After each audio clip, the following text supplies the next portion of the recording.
আমার কেন মনে হলো আমি নই, আমি রাজনন্দিনী।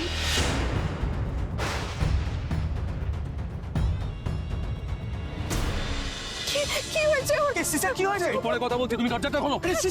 ভগবান, দরজাটা খোলো আগে। আমার সর্বনাশ হলো, আমার সর্বনাশ হলো। কি হলো? স্যার, কি হয়েছে? কি হয়েছে? অপুর কি হয়েছে? স্যার, আমার মেয়েটার কি হয়েছে? বলুন, আমরা বলুন না কি হয়েছে? কি হয়েছে বলুন আপনি। আপনার সাথে থাকলে কেন বারবার এরকম হয়? আপনি তো বলেছিলেন মেয়েটাকে সামনে রাখবেন, আগলে রাখবেন। আমার সুস্থ মেয়েটাকে ফেরত দিন না স্যার, ফেরত দিন না। কিচ্ছু হয়নি। অপু, অপু, অপু, এই অপু। স্যার, মেয়েটা কি হয়েছে ওর? চিন্তা করবেন না, একটু অসুস্থ হয়ে পড়েছে, আমি নিয়ে যাচ্ছি ওকে। অসুস্থ? দেখছি। কিন্তু ও যা বলছে তার তো কোনো মানেই নেই। ও বলছিল ও রাজনন্দিনী। কে রাজনন্দিনী? কে? হ্যাঁ, সত্যি অপর্ণা এটাই বলছিল।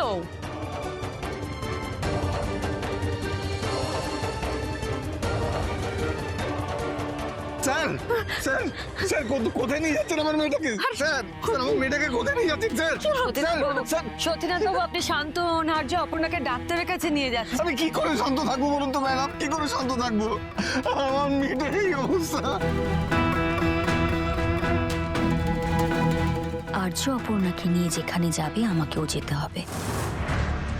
আমাকে সবটা ঠিক করে জানতে হবে। অর্কর দিদি কে? কার কথা বলছে অর্ক? বলুন মাদারিলা, বলুন। মানসী অসুস্থ, তুমি দেখতে পাচ্ছ না?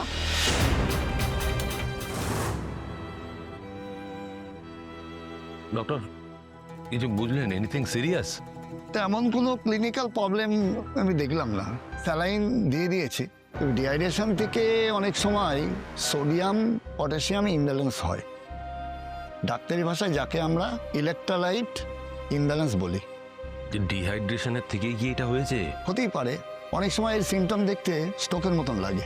না, কিন্তু ও অপর্ণা নয়। ও নিজের পরিচয়টা অন্য পরিচয় বলছিল, নিজের পরিচয় বলছিল না, অন্য কেউ বলছিল। হ্যালুসিনেশনও হয়, মানুষ যা নয় তাই দেখে, তার কোনো ব্যাখ্যা খুঁজতে যাওয়া মানেই হয় না। তো ডক্টর, এইরকম হলে বারবার এরকম হচ্ছে, এর তো চিকিৎসা আছে। উনি একটু ঠিক হলে ওনার সঙ্গে আগে একটু কথা বলুন। সরি, আমি আপনাকে ইন্টারাপ্ট করছি, মানে আমার কথা বলাতে কি কোনো উপকার হবে? উনি কিছুটা হালকা হবেন। আচ্ছা, ওনার কোনো সাইকোলজিক্যাল হিস্ট্রি আগে এমন কিছু, বা ওনার ফ্যামিলিতে কারো? আমরা সদ্য বিয়ে করেছি, আমার ঠিক জানা নেই। এই বিষয়টা জানতে হলে আমাকে ওর বাবা মার সঙ্গে একবার কথা বলতে হবে। না, নেই। অপর্ণা, অপর্ণা, ঠিক আছে তুমি?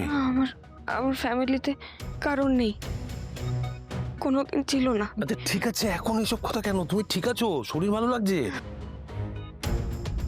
ঠিক আছে তুমি? আমার খুব কষ্ট হচ্ছে। কি কষ্ট হচ্ছে বলো আমাকে, বলো কি কি হচ্ছে বলো না, বলো। ডক্টর আছেন পাশে, ডক্টর আছেন, আমাকে তুমি বলো। মাথার ভেতরে কেমন যেন সব। আচ্ছা শোনো শোনো, ঠিক আছে, এখন স্ট্রেস নিও না, এখন বলতে হবে না। ঠিক আছে ঠিক আছে, শুধু এতটুকু জেনে রাখো, আমি সব সময় তোমার পাশে আছি, কিচ্ছু হবে না তোমার। আমার কেন মনে হলো আমি নই, আমি রাজনন্দিনী।